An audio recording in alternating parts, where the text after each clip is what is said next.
கர்நாடக அரசு கிரிமினல் குற்றவாளி நித்யானந்தாவின் ஆசிரமத்தை உடனடியாக கைப்பற்ற வேண்டும். இந்து ரிலிஜியஸ் என்டோமெண்ட் போர்டு ஒரு மடத்தின் நிர்வாகம் சரியாக நடத்தப்படாவிட்டால் அரசு அந்த ஆசிரமத்தின் நிர்வாகத்தை கையகப்படுத்த முடியும். இந்து அறநிலையத்துறை அதற்குள்ள சட்ட அதிகாரம் பகுதி 59 மற்றும் 60 கீழ் அந்த ஆசிரமத்தை கையகப்படுத்த உரிமை அளித்துள்ளது. பீடதி ஆசிரமம் நித்யானந்தாவால் உருவாக்கப்பட்ட ஒரு வியாபார நிறுவனம் போல் செயல்பட்டு வருகிறது. அதில் பெண்கள் கேவலப்படுத்தப்படுவதாக கடந்த பல ஆண்டுகளாக புகார்கள் வந்த வண்ணம் உள்ளதையும், நித்யானந்தாவின் மீது கிரிமினல் குற்றச்சாட்டுகள் தமிழகம் மற்றும் கர்நாடக மாநிலங்களில் பதிவு செய்யப்பட்டுள்ளன. ஒரு ஆசிரமத்தை நிர்வகிப்பவர் குற்றச்சாட்டுக்கு அப்பாற்பட்டவராக விளங்க வேண்டும்.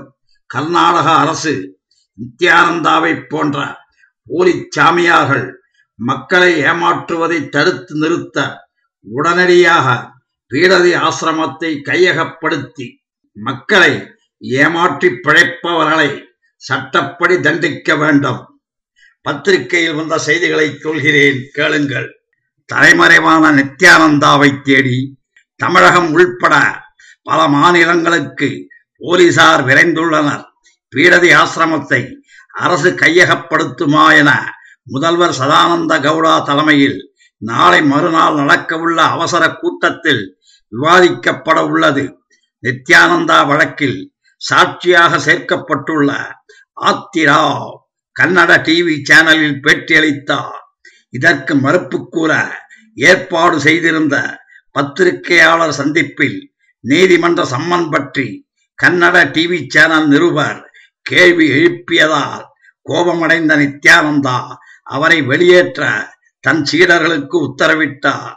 இதையடுத்து நிருபரை சீடர்கள் வலுக்கட்டாயமாக வெளியேற்றினர். தன்னை பணி செய்ய விடாமல் தடுத்து தாக்கிய நித்யானந்தா அவரது சீடர்கள் மீது போலீசில் நிருபர் புகார் செய்திருந்தார். கன்னட டிவி நிருபருக்கு நடந்த அவமரியாதையை கண்டித்து கன்னட அமைப்புகள் போராட்டத்தில் குதித்தன. பீடதி ஆசிரம நுழைவு வாயில் கண்ணாடிகளை அடித்து நொறுக்கினர். ஆசிரமத்துக்குள் கற்களை வீசினர்.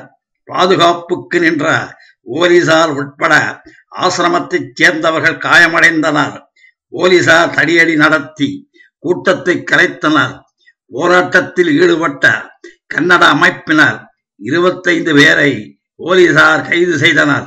அவர்களுக்கு நேற்று வரை நீதிமன்றம் ஜாமீன் வழங்கவில்லை.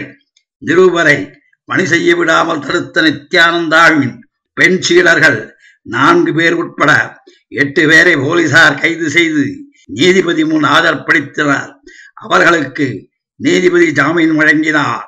இது குறித்து விசாரணை நடத்த நித்யானந்தாவை போலீசார் தேடினர்.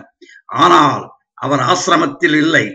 ராம்நகர் மாவட்ட போலீஸ் எஸ்பி அனுபம் அகர்வால் நித்யானந்தாவிடம் விசாரணை நடத்த வந்தபோது அவர் அங்கிருந்து தலைமறைவாகிவிட்டது தெரிய வந்தது. அவரை கைது செய்ய அனுபம் அகர்வால் ராமகிருஷ்ணா தலைமையில் போலீஸ் படை அமைக்கப்பட்டுள்ளது. நித்யானந்தா மதுரை ஆதீன மடத்துக்கு சென்றிருக்கலாம் என்றும் மைசூருவில் தலைமறைவாக இருக்கலாம் என்றும் இருவேறு தகவல்கள் கூறப்படுகின்றன. ஆசிரமத்தை சுற்றி 144 தடை உத்தரவு போடப்பட்டுள்ளது. ஜூன் 23ஆம் தேதி வரை இந்த தடை அமலில் இருக்கும். இதனால் ஆசிரமம் வெறிச்சோடி காணப்படுகிறது.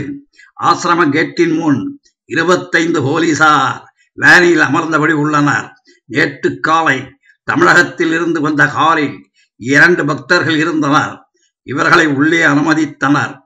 நித்யானந்தாவை தேடி மதுரைக்கு ஒரு போலீஸ் படையும் மற்றொரு படை மைசூருவுக்கும் சென்றுள்ளது.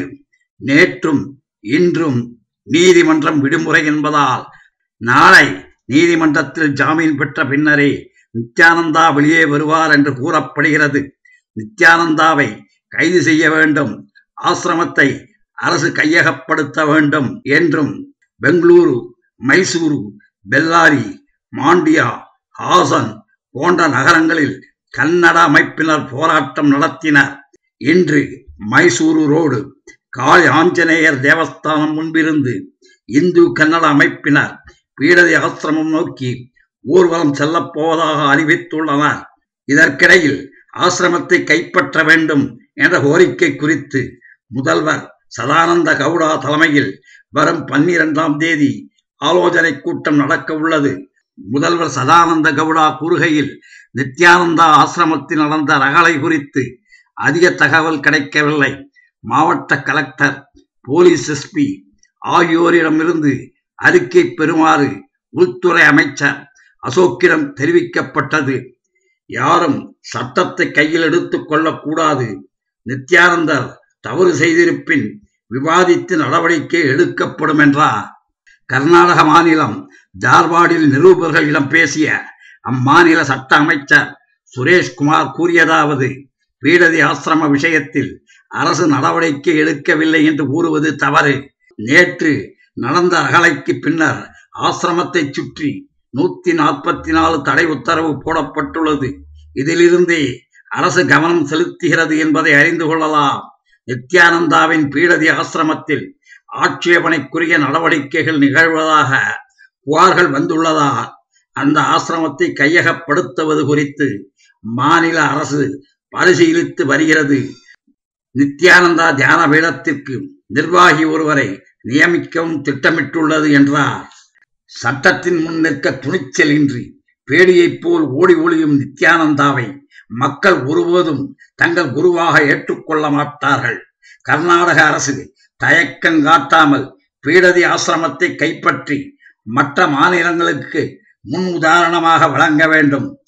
ஜீவன் முக்தி கிடைக்கும் எனச் சொல்லி மாதரை கற்பழித்து வஞ்சனை செய்யும் தீயமனம் கொண்ட கொடுஞ்செயலன் நித்யானந்தாவின் ஆசிரமத்தை கைப்பற்றி மக்கள் துயரை அரசு நீக்க வேண்டும். மதுரை ஆதீனம் ஈசனுக்கு அடிமை இல்லை, கோடிக்கு அடிமையாகிவிட்டார். அவர் பித்தம் என்று தெளியுமோ? மக்களே, நீங்கள் தான் பதில் சொல்ல வேண்டும். நன்றி, வணக்கம்.